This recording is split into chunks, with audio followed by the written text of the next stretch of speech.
Madami na ngang ginawang trade moves si Coach L.A. Tenorio para sa Magnolia Hotshots ngayong Philippine Cup. At nagbunga na nga ito dahil nasa may third seed sila ngayong conference. Pero gusto ngang manigurado ni Coach L.A. na makakapag-championship ulit ang Magnolia ngayong PBA 50th Philippine Cup.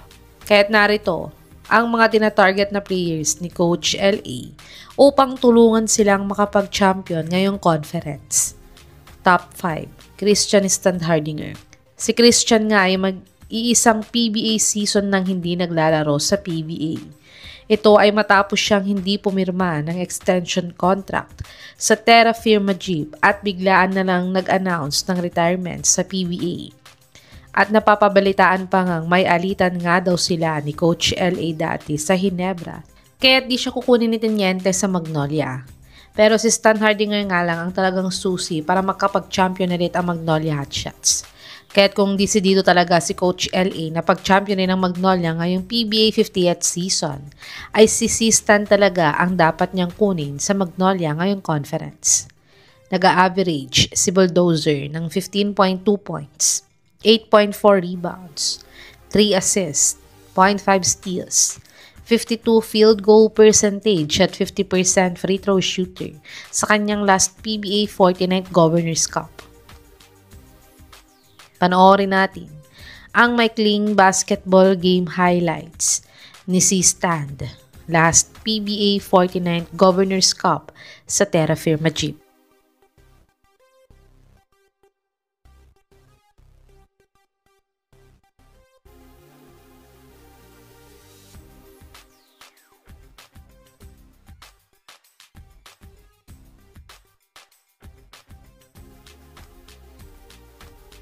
Top 4, Louie Sanggalang. Si Louie nga ay ang nakababatang kapatid ni Ian Sanggalang at siya nga ang leading scorer ng Terra Firma last PBA season.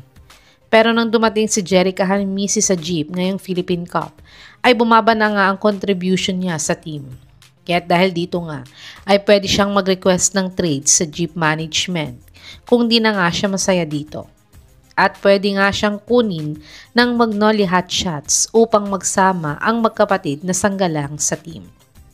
Uma-average si Sanggalang ng 11.5 points, 6 rebounds, 1 assist, 0.5 steals, 42 field goal percentage at 83% free throw shooter sa kanyang ongoing PBA 50th Philippine Cup. Panoorin natin ang isa sa mga best game highlights ni Louie sa Terra Firma kung gaano nga ba siya kagaling.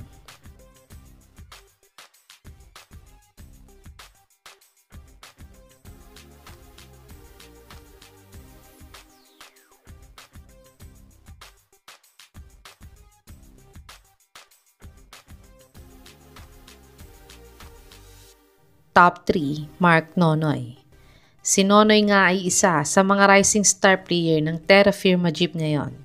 Pero dahil sa pagdating ng magkapatid na Hanmisi sa team, ay bumaba nga ang averages niya ngayong conference.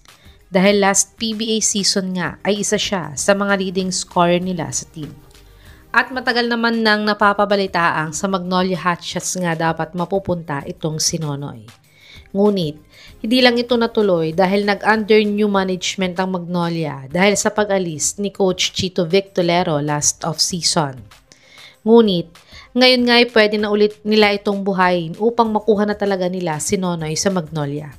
Si Nonoy ay nag-average ng 6.6 points, 3.6 rebounds, 6.3 assists, 1 steal, 33 field goal percentage at 54% free throw shooter sa kanyang ongoing PBA 50th Philippine Cup.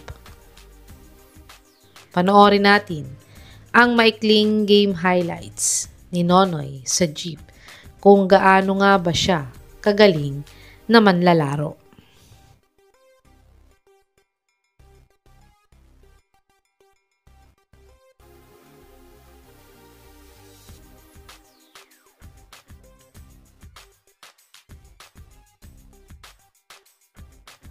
Top 2, Jason Perkins. Si Hefty Lefty nga ay ang nagdadala sa Phoenix Fuel Masters every PBA season. At lagi din siyang napapabilang sa top 5 ng BPC Award every conference. Pero lagi nga siyang banderang kapos dahil hindi nga nakakapasok sa PBA playoffs ng team niya. At nagkakaedad na din itong si Perkins ngayon, kaya tiyak na gusto din niyang magka-championship bago siya magretiro sa PBA. Kaya't ayon nga sa source na to ay susubukan daw i-offer ng Magnolia Hotshots si Joseph Erovu at ang 51st first round pick nila sa Phoenix kapalit ni Jason Perkins. Uma-average si Hefty Lefty ng 16.5 points, 6.3 rebounds, 2.1 assists, 0.4 steals, 23% 3-point shooter at 77% free throw shooter sa kanyang ongoing PBA 50th Philippine Cup.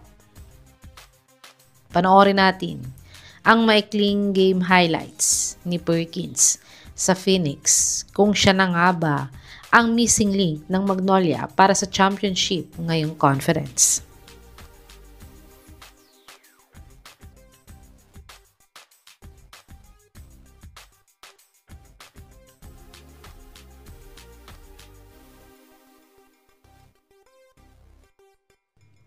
Top 1, Joshua Munson. Si Munson nga ay nasa may trading block ngayon ng Titan Ultra. Pero sa big man nga lang gustong i-trade ng Titan itong si Munson. Sayang nga si Munson dahil nag-improve na ng husto ang laro niya ngayon. Di lang offensive player itong si Munson dahil magaling din siya sa pagdepensa sa mga star players ng nakakalaban nilang mga teams. At kung gusto nga ng Magnolia makuha itong si Munson, ay si James Laput lang ang pwede nilang i-offer sa Titan. Uma-average si Munson ng 21 points, 5.1 rebounds, 4.8 assists, 1.3 steals, 32% 3-point shooter at 78% free throw shooter sa kanyang ongoing PBA 50th Philippine Cup.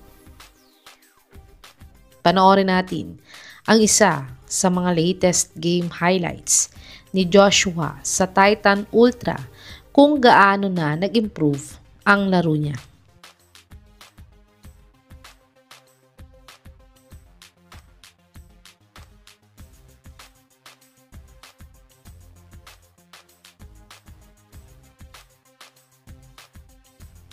Ito ang mga top players na tinatarget pa ni Coach LA para tulungan ang Magnolia Hotshots na makapag-champion ulit ngayong conference.